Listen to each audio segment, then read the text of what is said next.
नमस्ते। मैं वैशाली। आज का जो ये टॉपिक है, बहुत से लोगों ने रिक्वेस्ट किया था कि जब बात आती है ट्विन फ्लेम जर्नी की, जब बात आती है डीएम की, राइट, जब बात आती है इस रिलेशनशिप की, क्योंकि 3D लेवल पे अगर आप किसी पर्सन को ये बातें समझाओगे कि जो पर्सन मुझे चीट कर रहा है मैं उसे चांस देना चाहती हूँ, राइट, या कभी कभी आप खुद में सोचते हो कि यार जो पर्सन थर्ड पार्टी में खुश है, जो पर्सन किसी और के लिए मुझे सफ़र करा के गया, मैं सफ़र कर रही हूँ, मैं डिप्रेशन में हूँ, वो तो वहाँ मज़े कर रहा है, राइट, मैं इस पर्सन को लेके क्यों इतना फील करती हूँ? क्या मेरे अंदर कोई सेल्फ रिस्पेक्ट नाम की कोई चीज़ नहीं है क्या? ट्विन फ्लेम जर्नी पे हम अगेन एंड अगेन एक बार बोलते हैं कि बस बहुत हो गया, अब मेरे से नहीं सहा जा रहा। क्या मेरी कोई सेल्फ रिस्पेक्ट नहीं है? इस पर्सन ने मेरी धज्जियाँ उड़ा दी है मेरे सेल्फ रिस्पेक्ट की, राइट। तो बहुत से लोगों को लगता है कि ट्विन फ्लेम जर्नी पे हमें समझ में नहीं आता कि ईगो में कहाँ डिफरेंस आता है और आपका सेल्फ रिस्पेक्ट में कहाँ डिफरेंस आता है। सी, इनमें बहुत एक थिन लाइन है कि आप में से कुछ लोग पता ही नहीं कर पाओगे कि कहाँ हम ईगो से डील कर रहे हैं और कहाँ पे हमें खुद के सेल्फ रिस्पेक्ट को एक मेंटेन करते हुए एक लाइफ में एक्शन लेना है, वो भी इस जर्नी पे, राइट। तो पहले मैं एक बात बोल दूँ, अगर मैं बात करूँ डीएम आपके सेल्फ रिस्पेक्ट को ट्रिगर करते हैं कि आपके दिमाग में ये आता है कि क्या मेरी कोई सेल्फ रिस्पेक्ट नहीं है, आज से ये बहुत हुआ, तो यहाँ पे बहुत अच्छा साइन होता है ये कि आपका जो डीएम है अभी आप उस लेवल के कहते नहीं है ना, अभी आपका थर्ड आई ना ही एक्टिवेट हुआ है और ना ही आपको पूरी दूर की स्टोरी कि फ्यूचर में क्या होगा आपको भी वो पता नहीं है स्टोरी। तो आप अभी प्रेजेंट टाइम में आप अपने पास्ट की वजह से अपने डीएम को जज कर रहे होते हो, राइट। और यहाँ पे आपका डीएम, आपका मैं बात करूँ एक रोमांटिक रिलेशनशिप, एक बात हटा देते हैं क्योंकि वो आपका परफेक्ट पार्टनर है। तो वो परफेक्ट पार्टनर हमेशा ये नहीं होता कि वो ओनली बाबू शोना करेगा या आप बस मूवी देखने जाओ, आप बस यही सब करते रहो, नहीं। एक रियल में परफेक्ट पार्टनर वही होता है जो आपकी अच्छी साइड भी दिखाए, आपकी बुरी साइड भी दिखाए और आपको मोटिवेट करे अपनी लाइफ में कुछ कर गुजरने के लिए, राइट। और यहाँ पे आपका डीएम करता क्या है, पहले आपको ईगो को ट्रिगर करेगा, ईगो को ट्रिगर करने के बाद फिर वो आपके सेल्फ रिस्पेक्ट को ट्रिगर करता है। और जब आप सेल्फ रिस्पेक्ट के जोन में आके खुद की आइडेंटिटी खुद को समझने लगते हो और तब आप जब खुद के ऊपर काम करने लगते हो कि बस बहुत हो गया, या मैं एक्सेप्ट करती हूँ कि ये रिलेशनशिप होता है, मुझे फीलिंग्स है तुमको लेके, मैं एक्सेप्ट कर रही हूँ, बट मेरे लिए मेरी प्रायोरिटी मेरी हैप्पीनेस है, राइट। और तब आप अपने डीएम को इस लेवल पे आके जब आप सरेंडर कर देते हो डिवाइन को, अपनी सिचुएशन, यूनियन होगा कि नहीं होगा, मैरिज होगी कि नहीं होगी, आप उन्हें सरेंडर करके फेथ के साथ लेट गो कर देते हो। और तब आपका डीएम, क्योंकि डीएम को ट्रिगर करना था आपको मोटिवेट करने के लिए, पहले उसने आपकी ईगो की डेथ कराई, फिर उसने आपकी सेल्फ रिस्पेक्ट को ट्रिगर किया और अब आप उस लेवल पे आ गए हो कि आपका इतना इनर वर्क करके इतने हाई वाइब्रेशन से अब आप डील कर रहे हो कि आपका डीएम आप तब यूनियन में आने के लिए तैयार हो जाते हो। और इस सिनारियो में आपका डीएम आपको आके कमिटमेंट दे देता है, कुछ लोगों की मैरिज भी हो जाती है, ओके। तो मैं बात करूं सेल्फ रिस्पेक्ट और ईगो में डिफरेंस क्या है, कि हमें कैसे पता चलेगा कि हम इस टाइम ईगो से डील कर रहे हैं कि हम इस टाइम सेल्फ रिस्पेक्ट से डील कर रहे हैं। सी, पहले मैं बात करती हूँ ईगो का। ईगो जो होती है वो थोड़ी सी निगेटिव होती है। अब बहुत से लोगों को नहीं पता, ये मैं साइकोलॉजी टर्म्स में आप लोगों के साथ शेयर कर रही हूँ क्योंकि मेरा सब्जेक्ट ये है। तो एक होता है ईगो, एक होता है सुपर ईगो। अब बहुत से लोगों को लगेगा सुपर ईगो का मतलब तो यही होता है कि लाइक वो बंदा खुद में बहुत अक्कड़ में चौड़ में रहता है, ऐसा नहीं होता। यहाँ पे जब बात आती है ईगो की, जब बात आती है सुपर ईगो की, एक और टर्म होता है, वो आईडी होता है, बट इतना डीप में आप लोगों को नहीं समझाऊंगी। तो जो भी आपका ईगो होता है, जो आपका सुपर ईगो होता है, ये कहीं ना कहीं आपकी साइकोलॉजी को बहुत ज़्यादा अफेक्ट करता है और ये कहीं ना कहीं सारे आपकी जो इन्वायरमेंट होता है, आपकी अपब्रिंगिंग होती है, जो आपका घर का माहौल होता है, राइट। जो आपके बिलीफ सिस्टम होते हैं, आपके पेन, ट्रॉमा, ये जो बच्चे का एक डेवलपमेंट होता है ना, जो साइकोलॉजी टर्म में बोला जाता है, ह्यूमन साइकोलॉजी में, तो वहाँ पे उस पर्सन ने अपनी लाइफ में क्या फेस किया,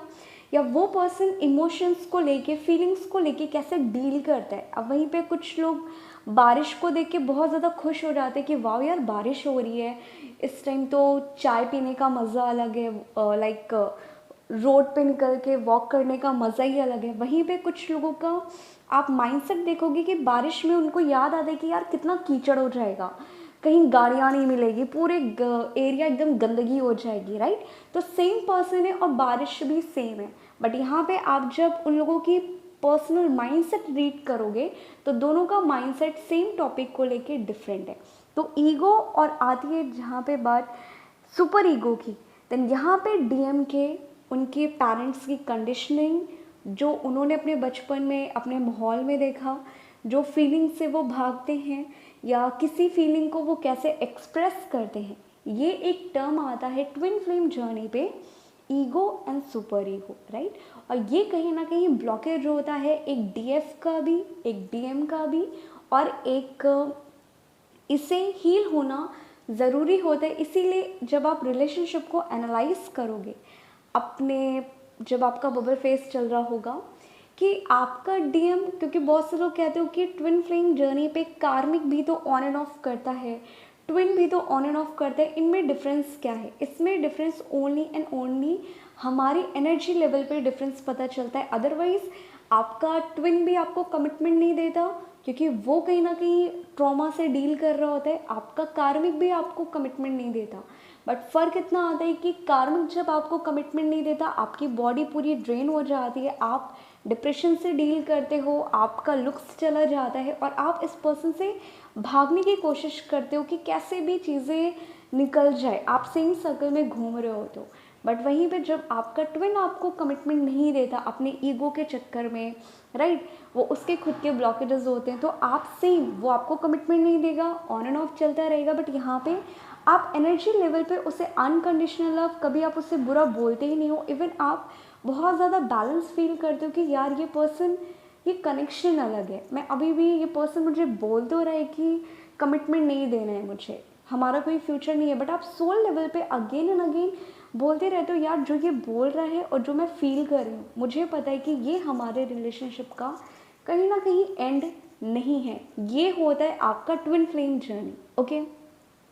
तो वहाँ पे होता क्या है, जो भी ईगो आता है, जो भी सुपर ईगो आता है, ये आपका, इसमें हेट आ गया। अब ये डीएफ के अंदर भी हो सकता है, ये आपके डीएम के अंदर भी हो सकता है। आपका हेट आ गया, आपका एंगर आ गया, मैं बात करूँ आपकी जलसी आ गई, साथ ही साथ आपका एक क्वेश्चन आता है हर चीज़ को ब्लेम करना, हर सिचुएशन को ब्लेम करना। तो जिसके अंदर भी ये ब्लेमिंग क्वालिटी है, जिस डीएफ के अंदर, बहुत से डीएफ इन वक्त तो करते हैं, बट वो अगेन एंड अगेन सिचुएशन को, डिवाइन को, डीएम को ब्लेम करती रहती हैं। देन ये आपका डिवाइन ईगो को ट्रिगर करता है, जिससे हील होना पड़ता है, ठीक है। अब वहीं पे जिन डीएफ के अंदर बहुत ज़्यादा एक उम्मीद होती है ना किसी चीज़ से, आप बहुत ज़्यादा उम्मीद लगा के बैठते हो, जिससे कहते कि हमें किसी से कोई भी चीज़ एक्सपेक्ट नहीं करनी चाहिए, हमें खुद किसी के लिए कुछ भी कर देना चाहिए, बट डीएम से हमें कोई भी उम्मीद नहीं करनी चाहिए कि अगर हमें कॉल कर दिया तो उसकी कॉल आनी ही आनी है, राइट। अगर उसका बर्थडे है, मैंने विश कर दिया, ये आपका मन तो कर रहा है, क्योंकि आप कहीं ना कहीं चाहते हो कि उसका बर्थडे आ रहा है, या वो बहुत ज़्यादा मुझे पिक हो रही है कि वो मुझे मिस कर रहा है, आप यहाँ कॉल तो कर देते हो, लेकिन कहीं ना कहीं आप उम्मीद करते हो कि शायद मैं अगर कॉल करूँ हमारी बात हो जाए, राइट। और जब वो बात नहीं होती है, या अगर आप उन्हें विश करते हो और इन केस वो पर्सन आपको ब्लॉक करके रखता है, देन आप कि वो जो उम्मीद होती है वो कहीं ना कहीं ब्रेक हो जाती है। फिर आपको लगता है कि यार मैंने क्यों कॉल किया, क्या मेरे अंदर कोई सेल्फ रिस्पेक्ट नाम की चीज़ नहीं है कि जिस पर्सन ने मुझे ब्लॉक करके रखा है, मैं इस पर्सन को अगेन एंड अगेन कॉल क्यों कर रही हूँ, राइट। देन ये एक साइन होता है कि अगर आप किसी पर्सन से बहुत ज़्यादा उम्मीद लगा के बैठते हो, आप एक्शन ले लेते हो, आप सारी चीज़ें कर लेते हो, और इन रिटर्न वैसा जैसा आपने प्लान करके रखा था कि मैं कॉल करूँ, मैं बात करूँ और ये पर्सन मुझे कॉल बैक करे, मुझे कमिटमेंट दे दे, मुझसे बात कर ले, वो थर्ड पार्टी को छोड़ के आ जाए, और जब आपका डीएम ऐसा कुछ भी नहीं करता, फिर आप ट्रिगर हो जाते हो, आप लो हो जाते हो, आपको गुस्सा आने लगती है, आप इस जर्नी से भागने की कोशिश करने लगते हो, आप डीएम को गलत बोलते हो, इस जर्नी को गलत बोलते हो, राइट। तब आप समझ जाना यहाँ पे डिवाइन ने ये जो आपका ब्लॉकेज था, किसी चीज़ से बहुत ज़्यादा उम्मीद लगाना, और अगर आपका वो पूरा नहीं होता तो आप तुरंत हर्ट हो जाते हो, देन ये आपका कहीं ना कहीं ब्लॉकेज है, राइट। और कुछ लोगों में एक बहुत खास बात होती है कंपेयर करने की। ईगो हमेशा ये मतलब नहीं होता कि ईगो का मतलब ये कि बस मैं दो टाइप का होता है। एक, मेरे से कभी कुछ हो नहीं पाएगा यार, मैं कुछ नहीं कर सकता अपनी लाइफ में, मेरे साथ ही लोगों ने बुरा किया, मैंने लोगों के लिए अच्छा किया बट कोई मेरे साथ नहीं था, कोई किसी का नहीं होता, दुनिया में सब एक जैसे होते हैं, राइट। ये भी आपका ईगो है, बट ये एक निगेटिव ईगो है। वहीं पे जब बात आती है कि तुम्हें मेरे से अच्छी मिल जाएगी, राइट। एक डीएम के अंदर ये क्वालिटी होती है कि वो अगेन एंड अगेन डीएफ को ट्रिगर जब करना होता है, डीएफ की ईगो को ट्रिगर करना होता है, तो डीएम एक लाइन आपको बोलता है कि यार मुझे तुमसे बहुत अच्छी मिल जाएगी, मेरे आगे तो लाइन लगी हुई है, मेरे पास किसी चीज़ की कमी नहीं है, राइट। या वो आपको अगर फाइनेंशियली अगर आप बहुत ज़्यादा स्ट्रॉन्ग नहीं हो, वो पर्सन अगेन एंड अगेन आपको बोलेगा कि इसे तो लाइफ में कुछ करना ही नहीं है, घर पे पड़े रहना है, खाली बस रिलेशनशिप की बातें करा लो, लव की बातें करा लो, ये ऐसी ही है, मैं इसके साथ खुश नहीं हो सकता। देन आप समझ जाना यहाँ पे जो डीएम है वो आपके ईगो को ट्रिगर कर रहा है कि आप जब तक आपकी ईगो की डेथ नहीं होगी, इसीलिए बोला जाता है कि जब आपका डार्क नाइट ऑफ सोल आता है, लोग उसे डार्क नाइट ऑफ सोल बोलते हैं बट ज़्यादातर लोग उसे ईगो की डेथ बोलते हैं। तो वहाँ पे ईगो निगेटिव इमोशन है। तो वहाँ पे होता क्या है कि जब आपका डार्क नाइट ऑफ सोल आता है, आप देखोगे कि आपको पास्ट की बातें आपके ऊपर हावी होने लगती है, सारे निगेटिव इमोशन आपके ऊपर हावी होने लगते हैं, आप सिचुएशन को ब्लेम करने लगते हो कि डीएम ने मुझे चीट क्यों किया, वो थर्ड पार्टी के सामने साथ क्यों गया, राइट, वो थर्ड पार्टी से ज़्यादा खुश कैसे है, मेरे अंदर कौन सी कमी थी। या आपके फ्रेंड भी डार्क नाइट और सोल के टाइम होता है कि बहुत से डीएफ को फ्रेंड से भी ट्रिगर मिलता है, फैमिली से भी ट्रिगर मिलता है, तो आप सेम साइकिल में घूम रहे होते हो, राइट। देन ये सारे साइन होते हैं कि कहीं ना कहीं आप ईगो से डील कर रहे होते हो। और जो डीएम होता है उसके अंदर एक क्वालिटी होती है कि डीएम की, क्योंकि अगर DF dark night of soul से गो थ्रू हो चुकी है, अब वो इनर वर्क कर रही है, देन कहीं ना कहीं वो अपने सेल्फ रिस्पेक्ट की तरफ अब आगे बढ़ गई है, ठीक है।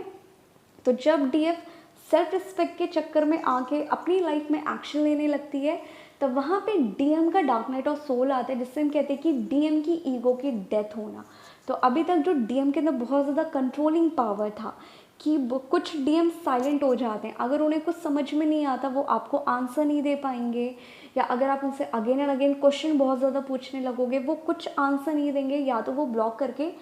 साइलेंट जोन में चला रहेगा। क्यों? क्योंकि उसका एक वे है निगेटिव इमोशन को हाइड करना, राइट। तो वो उसकी निगेटिविटी उसके सोल लेवल पे कहीं ना कहीं सप्रेस होती जा रही है और वो कहीं ना कहीं ब्लॉकेज क्रिएट कर रही है। तो यहाँ पे बहुत से डीएम साइलेंट होके आपको साइलेंट ट्रीटमेंट देते हैं और आप इससे ट्रिगर हो जाते हो, राइट। और यहाँ पे डीएम की ईगो की डेथ होने लगती है। तो जो डीएम आपका जब बबल फेस चल रहा था, वो आप कॉल करो वो कॉल ना करे, राइट, आप ही हर टाइम उसके आगे झुको, आप ही हर टाइम सॉरी बोलो। इससे पहले उसे मज़ा आती थी कि ठीक है तुम सॉरी बोलो, मेरी गलती कहीं नहीं है, बट धीरे धीरे जब डीएम की ईगो की डेथ होने लगती है तो वो पर्सन खुद ब खुद, आप उसे कॉल करो या ना करो, वो पर्सन कॉल करने लगेगा आपको, वो आपको लेके अपनी गलती को रियलाइज़ करने लगेगा कि हाँ मुझसे गलती हो गई। मुझसे गलती कैसे होगी मुझे खुद नहीं पता, क्योंकि थर्ड पार्टी आना, सेपरेशन आना, ये डिवाइन का प्लान होता है, राइट। तो यहाँ पे डीएम को खुद नहीं पता होता कि वो ऐसा क्यों कर रहे हैं, बट जैसे जैसे उनकी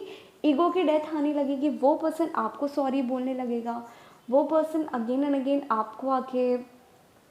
फीलिंग्स, आपको केयर शो करना, आपको अनकंडीशनल लव शो करना, ये सारी चीज़ें कहीं ना कहीं आपका डीएम तब शो करेगा जब आपके डीएम की ईगो की डेथ होगी, ठीक है। अब वहीं पे बात आती है कि सेल्फ रिस्पेक्ट की, कि हमें कैसे पता चलेगा कि हम ईगो से डील कर रहे हैं कि हम सेल्फ रिस्पेक्ट से डील कर रहे हैं। सी, अब बहुत से लोगों को लगता है कि यार ये पर्सन चीटर है, मेरा जो डीएम है ये मुझे चीट करके गया, ये थर्ड पार्टी के लिए मुझे छोड़ के गया, मैं डिप्रेशन में थी, मैं रोई थी, मैं तुमसे अच्छा डिज़र्व करती हूँ। आप जानते हो कि आप ट्विन फ्लेम जर्नी पे हो, बट जब आपका डीएम आपसे बात करने आता है, आपको सडनली डीएम से भागने का मन करने लगता है कि मुझे नहीं चाहिए रिलेशनशिप, मुझे तुम नहीं चाहिए, तुमने मेरे साथ कितना बुरा किया। देन आप समझ जाना वो जो निगेटिविटी थी, जो ये ट्रॉमा था, वो आपका डीएम अगेन आपको ट्रिगर कर रहा है। तो यहाँ पे जिन डीएम को ये लगता है कि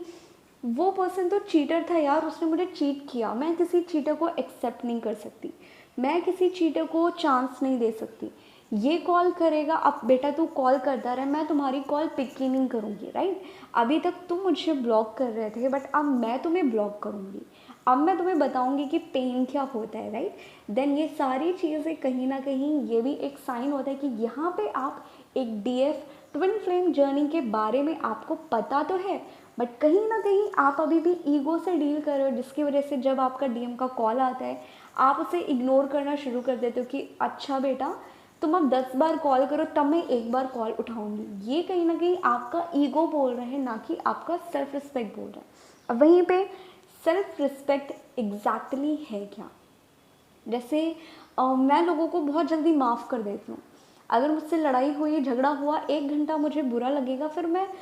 2-3 घंटे के बाद ऐसे बिहेव करती हूँ कि यार जो हुआ हटाओ, मैं खुद जाके उस पर्सन को सॉरी बोल देती हूँ। देन बहुत से मेरे फ्रेंड सर्कल में बहुत से लोगों को लगता है कि मेरे अंदर कोई सेल्फ रिस्पेक्ट नाम की चीज़ नहीं है, कि आप कैसे किसी को चांस दे सकते हो, आप कैसे किसी को माफ़ कर सकते हो। देन ये सबसे बड़ा साइन होता है कि आप एक बहुत बड़ी स्ट्रॉन्ग पर्सनालिटी हो, सोल लेवल पे, मेंटल लेवल पे, प्लस कहीं ना कहीं आप सेल्फ रिस्पेक्ट से डील कर रहे हो, ये क्वालिटी होती है। तो सेल्फ रिस्पेक्ट की कुछ क्वालिटी आप लोगों के साथ शेयर कर रही हूँ कि इन अगर आपके अंदर नहीं है देन कहीं ना कहीं आपको अपने ऊपर काम करने की बहुत ज़्यादा ज़रूरत है, क्योंकि जब तक एक डीएफ सेल्फ रिस्पेक्ट से डील नहीं करेगी डीएम अनअवेकन रहेगा। ओके, तो पहला जो साइन होता है सेल्फ रिस्पेक्ट का, वो आपका ये होता है कि आप बहुत जल्दी किसी को माफ़ कर देते हो। बहुत से डीएफ कहते हैं कि मेरे घर वाले कार्मिक है, मेरे भाई कार्मिक है, मैं अपना घर छोड़ के भाग जाऊँ, ये लोग इना वर्क करने नहीं देते, मैं क्या करूँ। तो आप डिवाइन को कर्स करते हो, आप अपनी फैमिली को कर्स करते हो, आपके रिलेशन किसी से भी अच्छे नहीं है, वो चाहे डीएम ही क्यों ना हो। अगर आप किसी चीज़ को माफ़ नहीं कर पा रहे हो देन कहीं ना कहीं ये आपका ईगो है, ना कि आपका सेल्फ रिस्पेक्ट है। सेल्फ रिस्पेक्ट हमेशा आपको माफ़ फॉरगिव करना सिखाता है, ये सबसे बड़ा साइन होता है। ओके, अब जो सेकेंड साइन होता है सेल्फ रिस्पेक्ट का, वो आपका ये होता है कि जो ईगो होता है वो रिलेशनशिप में जब आप थे, बबल फेस चल रहा था, सारी चीज़ें चल रही थी, आप ये नोटिस करोगे कि आपका डीएम गलत होता था। अगर आप प्रैक्टिकल वे में देखोगे देन आपको आपका डीएम गलत लगेगा, ठीक है। बट जब आपका बबल फेस था या जब आप अपने कार्मिक के साथ डील कर रहे थे, आप ईगो की डेथ आपकी होनी थी। आप कहीं ना कहीं जलसी हो गया, एंगर हो गया, ग्रीड हो गया, ब्लेमिंग वाली क्वालिटी थी, ये सारे पेन थे। देन कहीं ना कहीं आप हर चीज़ में खुद सॉरी बोलने के लिए निकल जाते थे कि नहीं कैसे भी रिलेशनशिप वर्कआउट कर जाए, मैं सॉरी बोल दूँ, बस कैसे भी रिलेशनशिप वर्कआउट हो जाए, आपकी गलती हो या ना हो, राइट। आपको पता होता था कि ये पर्सन गलत है, मेरी गलती नहीं है, बट आप झुकते थे बहुत। ये साइन होता है कि आपका ये ईगो है, ना कि ये आपका सेल्फ रिस्पेक्ट है। बस सेल्फ रिस्पेक्ट आपका क्या करते हैं कि अब आपको पता है कि आपका डीएम थर्ड पार्टी से डील कर रहा है, आपका डीएम मैरिड है या अनमैरिड है, कोई भी सिनेरियो हो सकता है, आप उनको लेके फील तो कर रहे हो, बट आपके अंदर से एक कहते थे ना आवाज़ आती है, अंतरात्मा की आवाज़ आती है कि यार ये पर्सन ऑलरेडी मैरिड है, ये किसी और के साथ भी है, इसकी फैमिली भी है, इसके बच्चे भी है, तो मुझे किसी की लाइफ ख़राब नहीं करनी है, मुझे थर्ड पार्टी नहीं बनना, राइट। तो यहाँ पे आप उन्हें अनकंडीशनल लव तो करते हो, सारी चीज़ें करते हो, बट अभी तक जो आप कैसे भी थे कि वो थर्ड पार्टी से निकल के आ जाए, वो बस मेरे पास आ जाए, आप उसे हासिल करने की जो कोशिश कर रहे थे, ये आपका ईगो था। बट सेल्फ रिस्पेक्ट क्या आता है कि नहीं यार, मैं कहीं ना कहीं अगर मैं लव करती हूँ तो मैं अनकंडीशनल लव करूँगी, मैं उसे एज अ उसकी टीचर भी बन सकती हूँ, उसकी एक फ्रेंड भी बन सकती हूँ। मैं ऐसे भी अपने ट्विन को उसकी जर्नी पे, अपनी जर्नी पे, उसके प्रॉब्लम में गाइड कर सकती हूँ। हर बार रोमांटिक रिलेशनशिप नहीं होता, राइट। ये भी एक साइन होता है कि कहीं ना कहीं आप यहाँ पे सेल्फ रिस्पेक्ट से डील करने लगते हो, ओके। अब जो थर्ड साइन आता है, वो थर्ड साइन ये होता है कि आप जब देखोगे कि इस जर्नी पे 2 साल या 3 साल के बाद या 6 महीने के बाद आपको एग्जैक्टली ऐसा लगने लगता है कि यार बस बहुत हो गया, अब मुझे मेरा बेस्ट वर्जन बनना है। अब वो डीएम जाए भाड़ में, राइट, यूनियन हो या ना हो मुझे फ़र्क नहीं है, क्योंकि यूनियन आप खुद में फील करने लगते हो, जिससे हम कहते हैं इनर यूनियन होना। जब आपका इनर यूनियन हो जाता है तो आप आउटर रियलिटी आपकी सेम बन जाती है और तब आपका 3D यूनियन हो जाता है। बट अभी तक एक डीएफ जो इनर वर्क इसलिए कर रही थी कि कैसे भी मेरा डीएम वापस आ जाए, डीएम आ जाए, मेरा यूनियन हो जाए, ये कमिटमेंट दे दे। बट धीरे धीरे आप देखोगे कि आपके अंदर आने लगता है कि हाँ मुझे पता है कि हमारा यूनियन होगा, मुझे पता है कि हम ट्विन फ्लेम जर्नी पे हैं, डिवाइन हमारा यूनियन कराएगा। मैं खुद की हीलिंग भी कर रही हूँ, बट यहाँ पे मैं हीलिंग खुद की इसलिए कर रही हूँ कि मैं मेरा बेस्ट वर्जन बन सकूँ, ना कि अपने डीएम के लिए। देन आप समझ जाना यहाँ पे डीएम ने आपकी ईगो की डेथ करा के आपकी सेल्फ रिस्पेक्ट को कहीं ना कहीं ट्रिगर किया है, ओके। अब इसके बाद जो लास्ट आपका आता है, यहाँ पे आप लोगों की हेल्प बहुत ज़्यादा करते हो।